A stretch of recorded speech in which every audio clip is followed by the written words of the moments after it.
On parle d'écologie, il y aurait plein d'emplois justement Mais bien sûr, développer, à créer j'ai parlé dans cet univers. d'un plan Marshall de l'écologie. J'ai parlé d'un plan Marshall de l'écologie. Je crois que il faut développer l'idée d'un développement vivable. Hein, je crois que c'est absolument indispensable. Il faut que le maximum de gens puissent vivre. Il faut que le maximum d'espèces puissent vivre. On s'est fourvoyé, ça fait longtemps qu'on se fourvoie, dans une sorte de volonté, je dirais, qui est presque eugéniste. Hein, y a une chose qui est intéressante à étudier, c'est l'histoire des insecticides, l'histoire des pesticides. Au début du XXe siècle, on a commencé à dire qu'il y avait des espèces nuisibles. Hein. Donc on s'est mis à balancer tout un tas de fongicides, herbicides, insecticides, biocides, et de sorte qu'aujourd'hui on en arrive à un point que si on se prive de ces phytosanitaires, pour les plantes, pour les animaux, en fait c'est la catastrophe. Il faut qu'on retrouve une économie naturelle. C'est ça. Et le travail, bien sûr, que toute créature vivante est utile. Et toute créature vivante doit apporter en quelque sorte sa forme de vie dans le jeu. On distingue l'économie de la biologie, mais c'est la même chose. Je veux dire, et c'est pour ça qu'il y a énormément de travail. 97% des rivières sont polluées. Oui, il y a un travail, on commence à le faire, mais je crois que ce qu'il s'agirait de faire dans un premier temps, c'est d'encourager les bons mouvements. Par exemple, le retraitement des déchets, ce qu'on appelle le recyclage. Ça c'est très important. Parce que si vous allez dans un supermarché et vous regardez les produits qui sont vendus dans un supermarché, vous demandez quel est le destin de ces produits. Le destin, c'est de finir à la poubelle.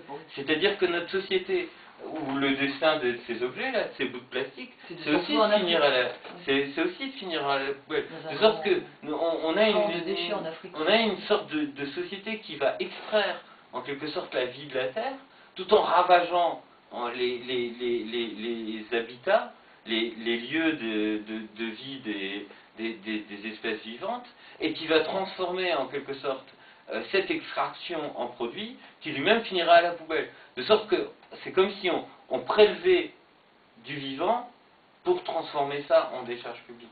Il faut qu'on retrouve une économie qui soit viable et qui soit en accord avec la biologie. Parce qu'autrement, c'est pas... J'entendais encore une fois Nicolas Sarkozy qui disait que les jeunes de 15 ans, ils ont une espérance de vie de 100 ans. Moi, je sais pas, j'en suis pas sûr. Je crois que forcément, on paye tout ça.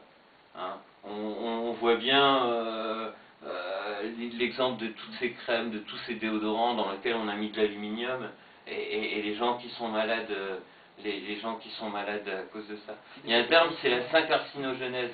C'est-à-dire qu'avec l'air qu'on respire, l'eau qu'on boit, la nourriture qu'on mange, enfin, tous les poisons qu'on absorbe, on finit par rattraper le cancer. Donc il faut s'informer, il faut être très vigilant, et il faut espérer que ça change. Il faut espérer que ça change. Mais il faut encourager, je veux dire, les petits signes qui montrent un basculement de la société vers la vie. Si on va vers l'argent, on va vers le néant pur. Je ne dis pas que l'argent on ne peut pas s'en passer de l'argent. Mais je dis que le profit pour le profit, c'est la destruction. Il faut qu'on inverse cette logique de destruction. Et pour finir sur... je pense à Eva Joly notamment. Pour finir sur elle, je crois elle pourrait montrer ce qui a lieu sur cette terre. Alors les exemples, on n'a qu'à aller à la Moselle. On filme la Moselle, on n'a qu'à se demander. Il y a énormément... La destruction, elle est partout. Et ce que ça pourrait être. Je veux dire, on pourrait avoir une belle société. Et pourquoi on ne l'a pas? Justement parce qu'on est dans des logiques de division. On est dans des logiques de murs, on est dans des logiques de clôture, on est dans des logiques de priver. C'est-à-dire, on prive les autres de ce qu'on a.